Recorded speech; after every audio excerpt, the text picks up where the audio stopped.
Pia and you're watching NewsX. We're tracking some important updates as far as the monsoon mayhem is concerned. Rains continue to lash in the northeast specifically. These have triggered widespread landslides and flash floods in the area. In fact, taking the death toll to 34. Of course, on your screens, you can see the latest visuals which are coming in from Mangan in Sikkim, where restoration work is currently underway. Remember, one of the bases of the Phidang Valley Bridge connecting Mangan to Chungthang is partially damaged due to the current of the Tista River. You can see on your screens that restoration work is currently underway. This is visuals that we are tracking live.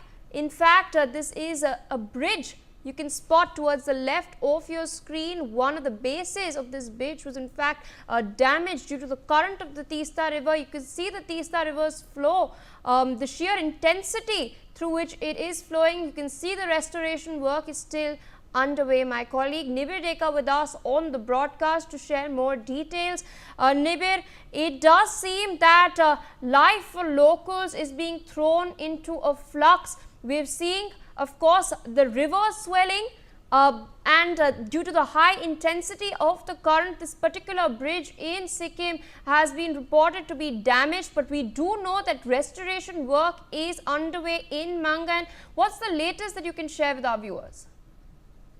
The major problem right now is that the Tista River, which we in Sikkim, has been swollen up due to incessant rainfall, and as a result of that, we earlier saw one bridge has been completely damaged, and further several tourists in North Sikkim went missing, caught up in the flood water. So the bigger concern here is that the rescue operation is ongoing, but the bigger challenge for the rescue operation is that the rainfall continues, and also the geography of the location. It is a location where the water level has risen, and also the flow of the water has intensified in the last 2-3 days.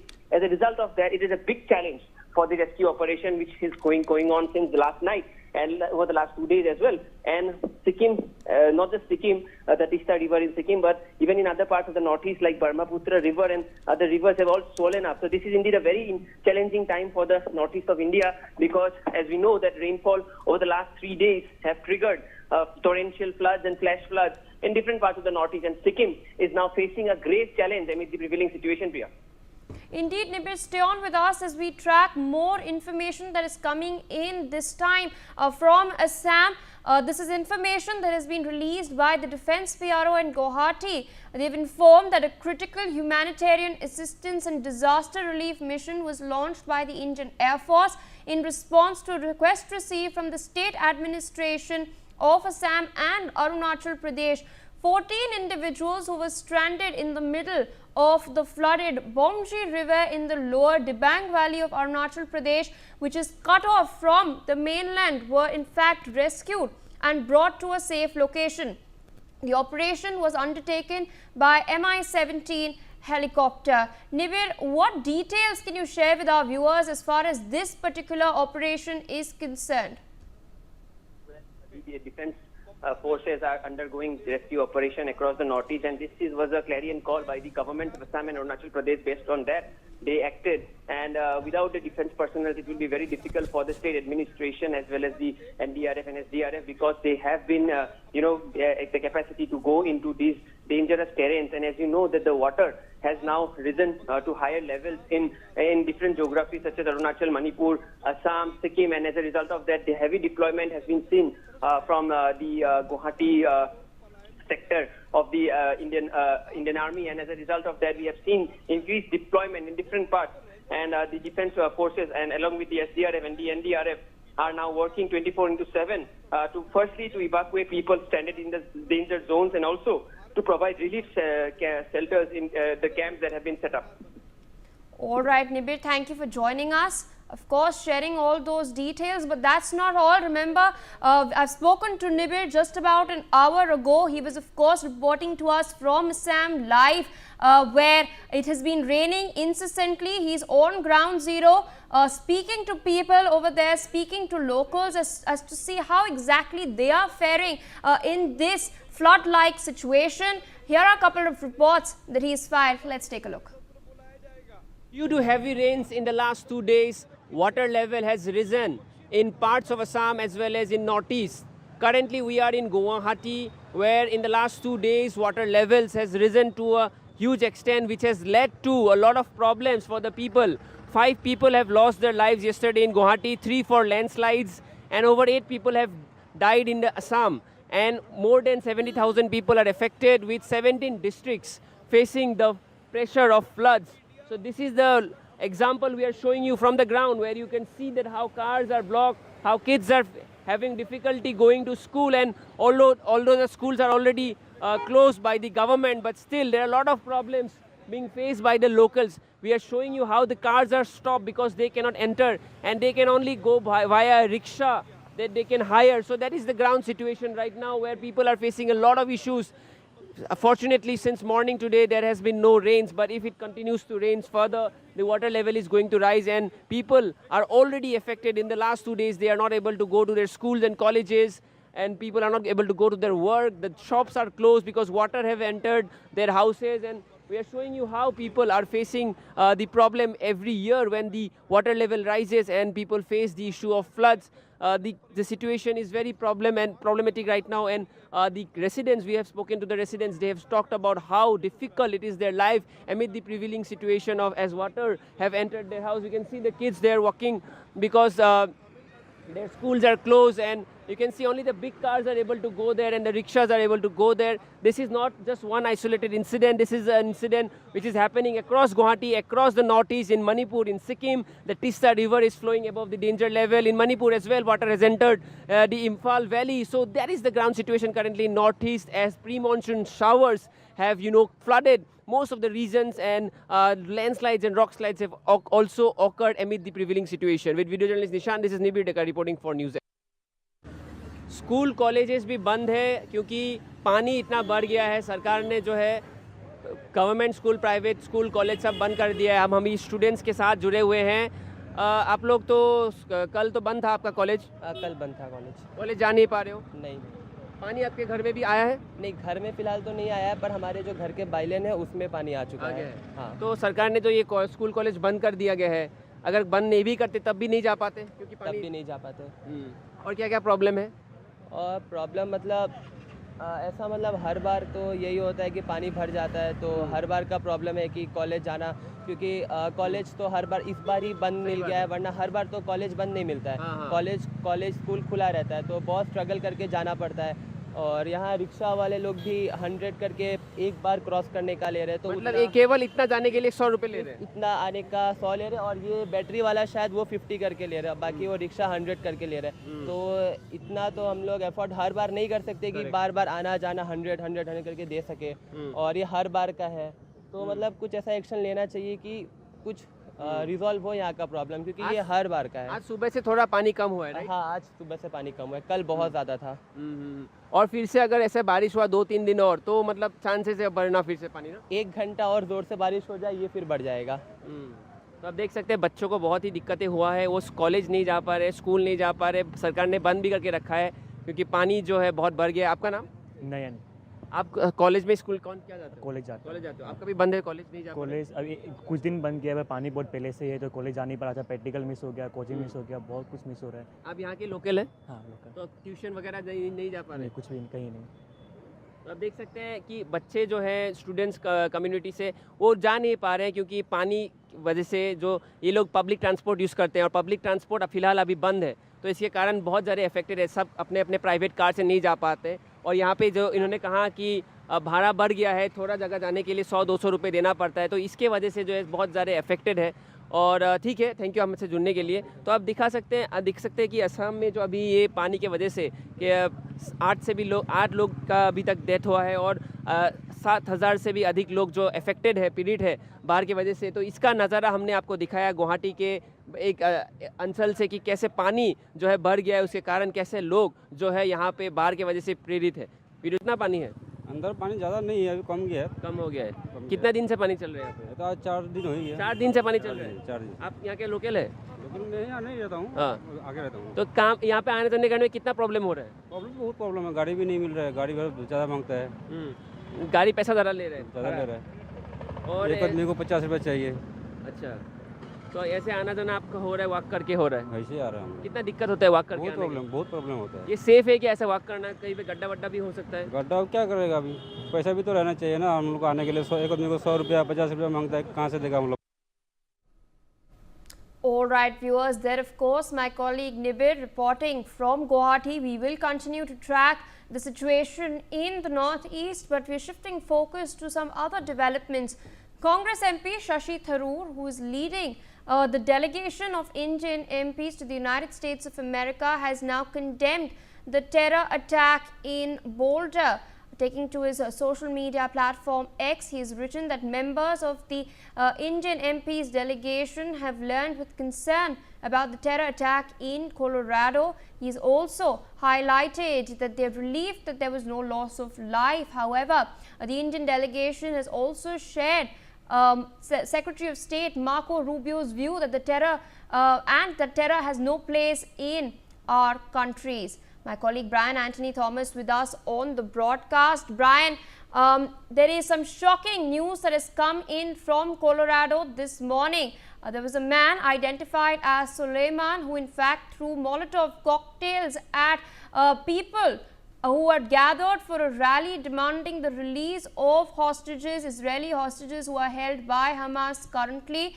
Now we're getting to know that Shashi Tharoor, who is leading the Indian delegation in the United States of America, has condemned this and stated that the Indian delegation shares Marco Rubio's view that terror has no place in our countries. What is the latest that you're tracking as far as this attack is concerned?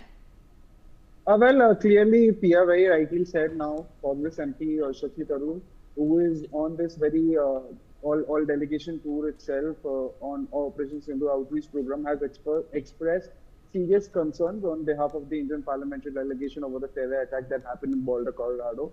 Even in a post on social media, Shashi Tharoor wrote that the members of Indian MP's delegation learned with the concern about the terror activity that happened in Colorado, Boulder, and said that they are relieved that there was no loss of life. He also further echoed U.S. Secretary of State Marco Rubio's stance, stating that they all share Secretary Rubio's view that terror has no place in the country. And clearly also, Shashi Tharoor also clearly mentioned that in spite of knowing what happened in US also, they're very relieved and they are in a sense of a relief, rather a sense of betterment that yes, there have been no loss of life. Yes.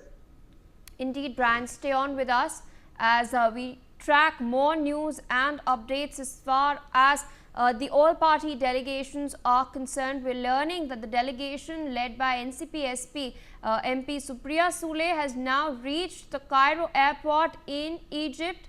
The ambassador of India to Egypt, Suresh K. Reddy, received and welcomed the delegation members. Remember, they were earlier in Addis Ababa in Ethiopia. They had left a couple of hours back and now they finally reached Egypt. Brian, what can we expect over the next few days as this delegation has now arrived in Egypt? What all leaders will they be meeting? And this of course comes in the backdrop of India-Egypt ties strengthening. Well, clearly, it is clearly in the backdrop of when India and Egypt has made a very uniform deal in terms of the defense sector, and clearly also it will be establishing their people-to-people ties. We will be meeting many delegations there, parliamentary delegations there, Indian communities itself, and this very Group 7, rather all the Group 7 MPs delegation are on this outreach program also to speak about India's unwavering stance against terrorism, and this very Group 7 that is led by Supriya Sule. They arrived at Cairo International Airport, Egypt, and now this meeting will be very important because India will be focusing on showing a detailed dossier that they made on 26/11, the international 9/11 attacks that happened, where Pakistan was involved in that clearly, and how Pakistan has been backing state-backed terrorism through Lashkar-e-Taiba, Jaish-e-Mohammed.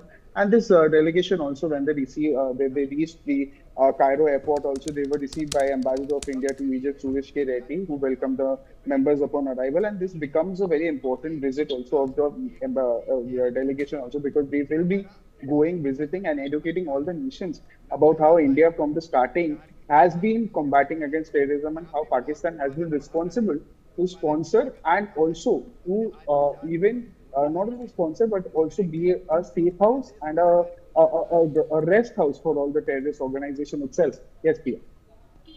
All right, Brian, thank you so much for joining us this morning, sharing all those details. We will continue to track these developments very, very closely. Meanwhile, we're shifting our focus to the political arena, where a slugfest between the BJP and the TMC is reigning.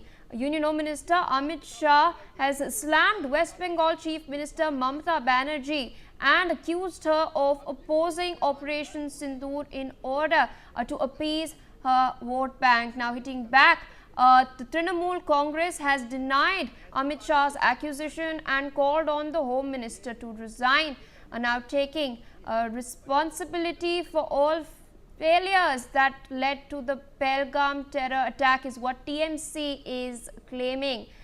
Remember earlier, while addressing BJP workers in Kolkata, Amit Shah had linked the 2026 West Bengal Assembly elections with national security. He hailed Prime Minister Narendra Modi for deciding to carry out Operation Sindoor and came down heavily on the TMC and Mama Banerjee in particular for what he claims appeasement. He has stated that 26 of our people were killed in Pahalgam and under Operation Sindoor. We went 100 kilometers inside Pakistan and destroyed their terror headquarters and hundreds of terrorists were killed. He stated that this of course hurts Didi's stomach. Meanwhile, she of course he's claimed that she gave a political speech and opposed Operation Sindoor and has played with the emotions of crores of women in the country. This is what the Home Minister had stated yesterday. He had said that the sisters and mothers of West Bengal should teach Mama Banerjee the value of Sindoor in the upcoming elections. Meanwhile, reacting to the Home Minister's statements, the TMC has accused him of playing politics in the name of Operation Sindoor at a time when TMC leader Abhishek Banerjee is a part of the multi-party delegation of MPs who have been sent to foreign countries in order to apprise governments abroad regarding the strikes in Pakistan. The TMC has stated that the Home Minister has to take responsibility and must resign, and he has alleged that the TMC has spoken against Operation Sindoor, but they have not said anything such.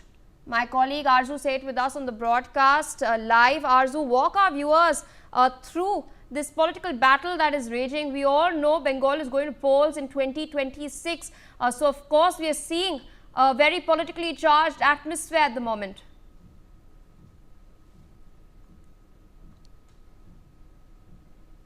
Are killed and also opposing Operation Sindoor to appease her Muslim vote bank, and continuously his party's use of the military offensive as an electoral plan. This is what the Amit Shah said. Also, the Trinamool Congress said Shah's remark, which came in an address to the BJP worker at the Netaji Indoor Stadium here, were unbecoming of his position and demanded his resignation over his failure to stop infiltration or terror attacks. Also, Mamta Didi opposed Operation Sindoor to appease her Muslim vote bank. This is what the Amit Shah said, and in doing so, she inserted this nation's mother and sister. Also, I have come here with a plea to the women of the Bengal to make those opposed to Operation Sindoor understand the value of Sindoor in the next elections. This is a big statement that the Amit Shah said during the rally. Also, Mamta had on Thursday front on the choice of the name Sindoor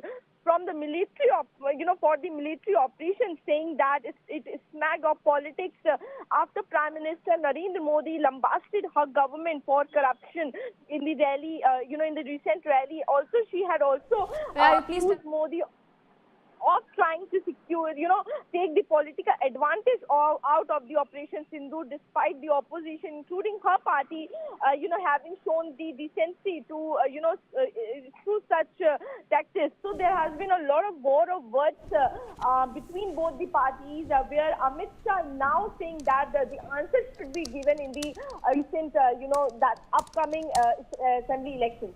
Yes.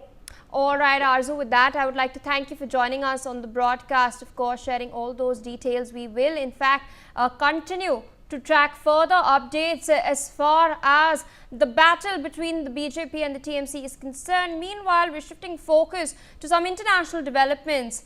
Ukraine has launched a major drone attack against Russian military air bases, striking thousands of kilometers from the front line in what Ukrainian President Volodymyr Zelensky has stated was a brilliant operation.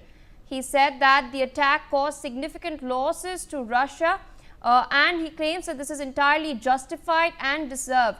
Now, in the operation, which is codenamed Spider's Web, Ukraine used 117 drones involving a corresponding number of drone operators. Ukraine's strike did come a day before the peace talks that are scheduled to be held between Moscow and Kiev in Istanbul. And speaking of the peace talks, the delegation from Moscow did arrive in Istanbul a couple of hours back. Meanwhile, as far as this attack is concerned, reports have suggested that the strikes targeted Russian air bases in eastern Siberian city of Vilaya, Olena and near Finland and Ivanovo and Diaghilevo in both the east of Moscow. My colleague Aditya Vadwan with us on the broadcast to share more details. Aditya, we're getting a host of visuals. Some visuals are also circulating, in fact, on social media showcasing the moments before these small drones, in fact, struck these planes. Ukraine claims to have, in fact, downed 40 of such planes. Russia, meanwhile, has termed this a terror attack. Well, absolutely. If you see, Ukraine has been engaging in a warfare, a drone warfare against the Russian forces. As far as this massive drone attack by Ukraine is concerned, it is claiming that it has downed many of the Russian fighter jets, aircraft, and considering, let us just put this into perspective that these drones do not use signals and actually use optical fibers in them. Such a technology which cannot be tracked, which cannot be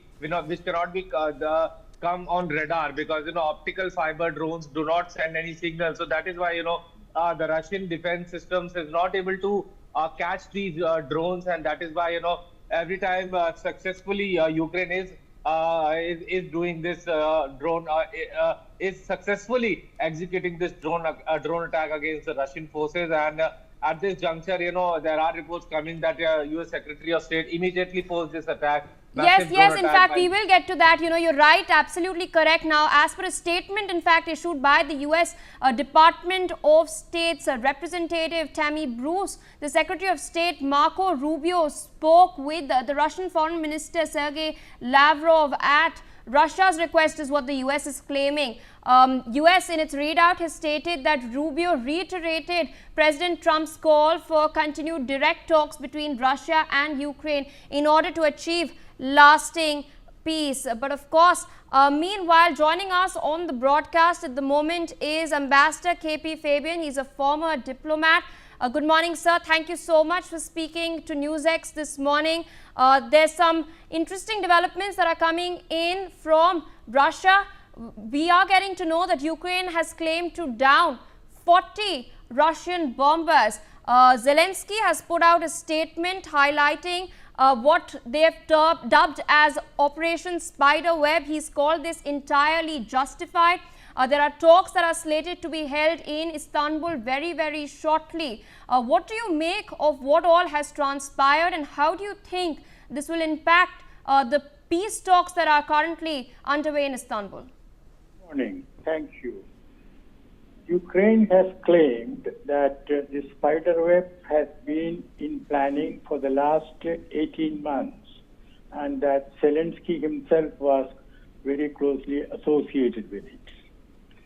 Second point is that Ukraine wanted to, or Zelensky wanted to, demonstrate that Ukraine is not losing the war, primarily because the United States, or rather President Trump, is convinced that Ukraine has lost the war and is losing the war, and therefore it is in Ukraine's interest to more or less agree to Russia's terms which include Ukraine's forsaking any claim on territories already captured by Russia, including Crimea, and Putin also wants Ukraine to withdraw its forces from the 4 territories which Putin annexed in 2022. Annexed immediately after this started. So, Ukraine is in a difficult situation, and Zelensky believes that if he wants the talks to take place, that he is going there in a position of strength. Now, there might be some uncertainty as to whether the Russia will take part in the talks, and that is why Rubio called his counterpart. My reckoning is that talks will take place, and Russia will give its memorandum. Ukraine has already given its memorandum to the mediators. So let us see what happens. Indeed, sir. But we're also, in fact, seeing that Marco Rubio, Secretary of State of the United States of America, has dialed Sergey Lavrov. How do you expect Russia would respond to this? Not just diplomatically, but can we expect an escalation? Because we did see them fire their missiles just a week back. They did it even more recently, 327, I believe, and it has caused huge damage in Ukraine. My reckoning is that Russia will go to the conference and present its formal memorandum, and there may be a deadlock, but then Russia will be seen to have cooperated with Trump. All right, sir. Thank you so much for joining us on the broadcast this morning. We also have with us Lieutenant Colonel Himanshi Singh. She's a defense expert. Ma'am, good morning. Thank you for speaking to us on NewsX. We can clearly see the visuals on our screens. But what is most interesting is the fact that these were numerous small drones that were used to target expensive military infrastructure. And as Ukraine is claiming, several Russian bombers. Now, of course, we've been seeing the increased use of drones in particular in this war.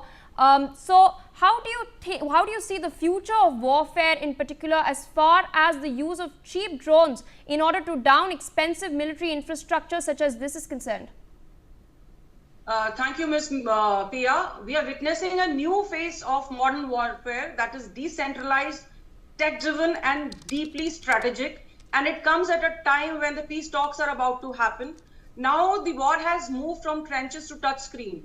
Ukraine has its support from the West, and it is rewriting the rules of asymmetrical warfare against a larger power. Initially, when the war had started, everyone said that it won't last for more than a month, but now we see it's more than 3 years and it's still going on.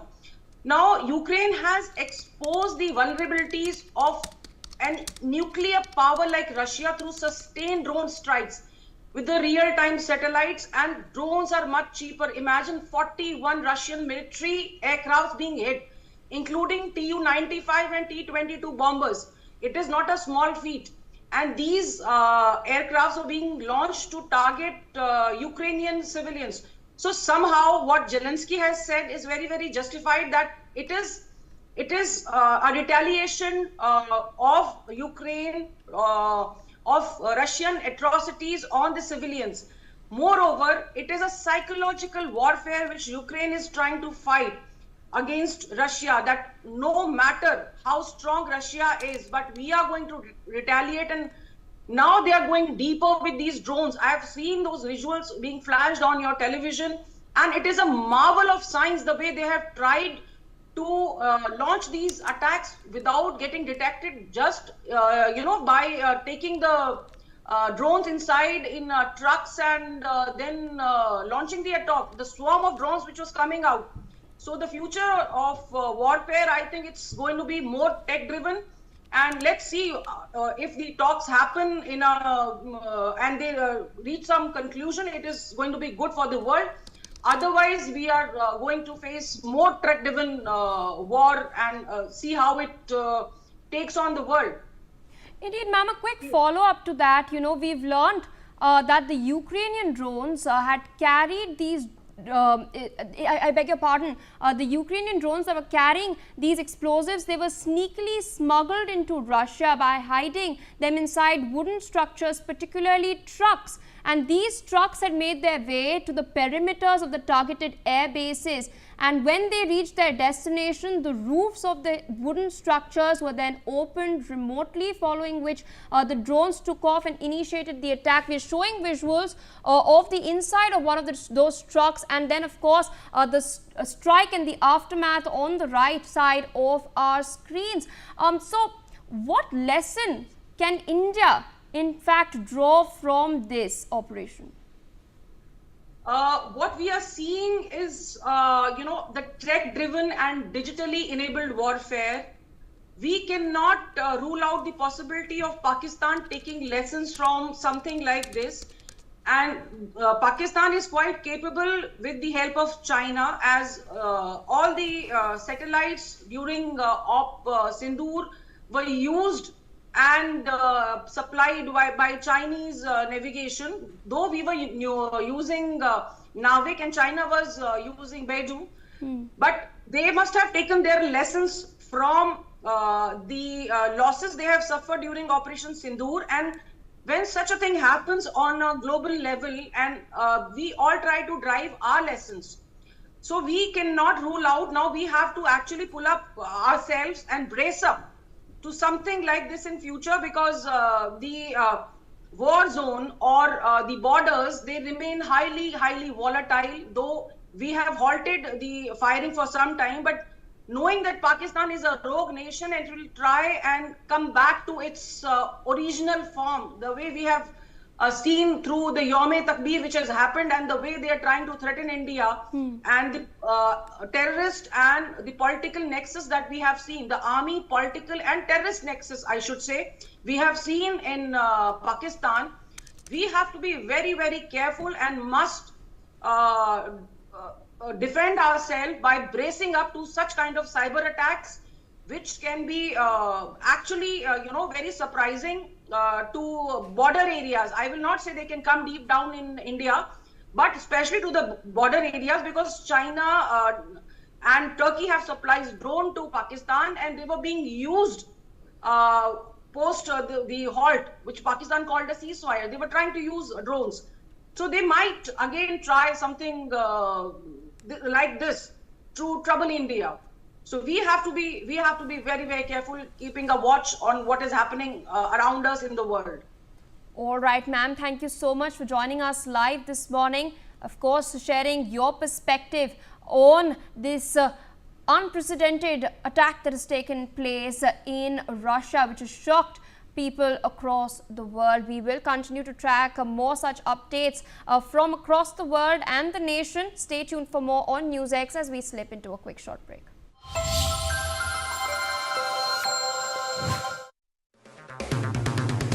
अगर आप बनना चाहते